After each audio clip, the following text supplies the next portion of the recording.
Hi, I'm Wayne from boatparts.ca out of Toronto, Canada,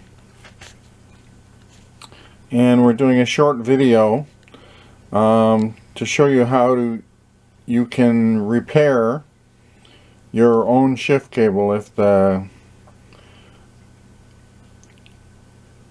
outside cable shielding is damaged. This works for this particular one it's an OMC 98, looks like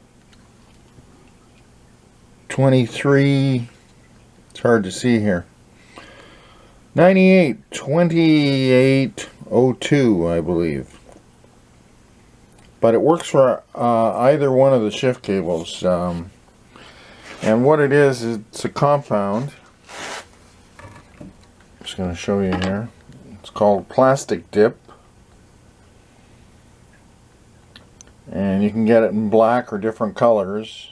It's made to dip your tools in it, to put rubber on the bottom of your tools in this particular case, but what we're using it for is to repair the cables.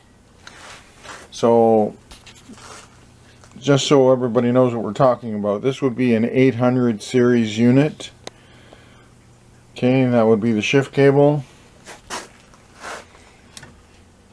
Would have an end on it similar to this, with two pucks, and one's about, I don't know, one end is 6 or 8 inches, the other end is about 14 to 16, something like that.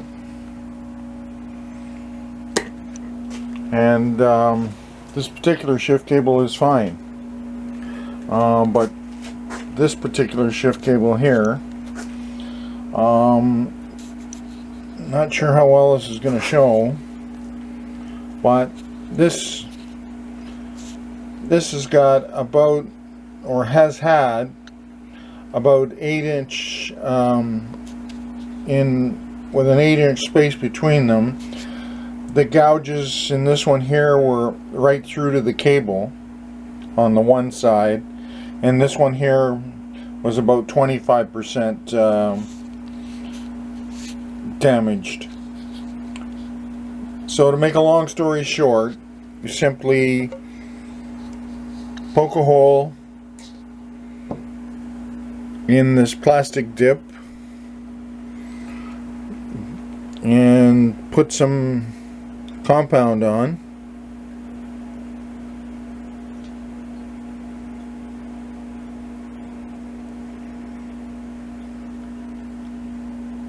I'm doing both holes at once here.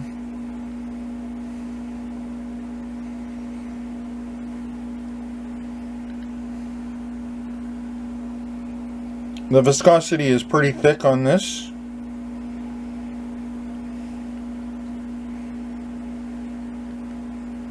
You're better off if you go about 1 inch on each side of the actual hole to give you more surface area, and don't try and fill the hole all at once. And you're going to find that it's going to seep right into the cable on the inside, so you're going to need 4 or 5 coats if you have a real deep. This particular one here has about 4 coats on it, with almost 4 hours in between. I've let it dry to cure, and it's almost at the point now where we can use it.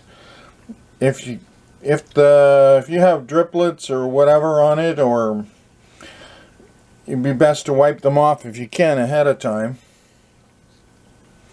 But whatever's not fitting or conforming, you can simply use a grindstone, a small grindstone. Just gonna grab one here to show you, but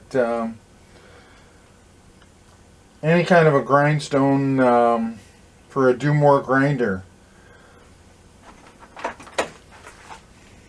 Here's this is a small one here. just to not just show you my finger there, but that's, so a small grindstone in with the do more grinder will work fine. And that way you can take off the extra rubber that you don't need afterwards. So it doesn't have to be perfect, but if you can, leave a little extra on, and it'll give it a little bit more strength. And one other thing to note is, in order to pressure test it, you need to slide a sleeve over top of the entire cable. So you would have to put a 3/4 inch, 5/8 I think we use. Okay, so a 5/8 sleeve of tubing goes over this, and it clamps on this when you're pressure testing. So this area here actually goes in the engine compartment, so it would not be necessary for this to be airtight. The shift cable came in on a job that's damaged, and we're just repairing it because it's here. But anything from this spot here, which is where it goes into the boat, all the way to the shifter needs to be watertight.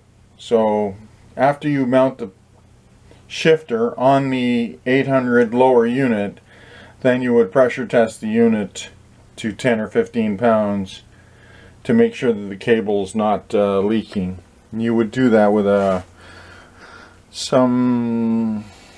usually use a dish detergent and a Windex bottle. You go 50% water and 50% dish detergent, and you spray it, and you'll find various holes in the shift cable, and you can just simply fix it with this plastic dip.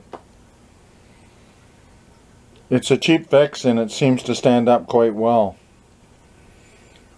If you are using the plastic dip and doing a repair, it's best if you stick to about say 10 pounds, so that you don't push the plastic dip off, especially if you're pressure testing it just after you've shortly after you've applied it. You want to keep the pressure down to about 10 pounds or 8 pounds, something like that. It's all that's necessary anyhow on the unit to make sure it's not leaking. Thanks for watching.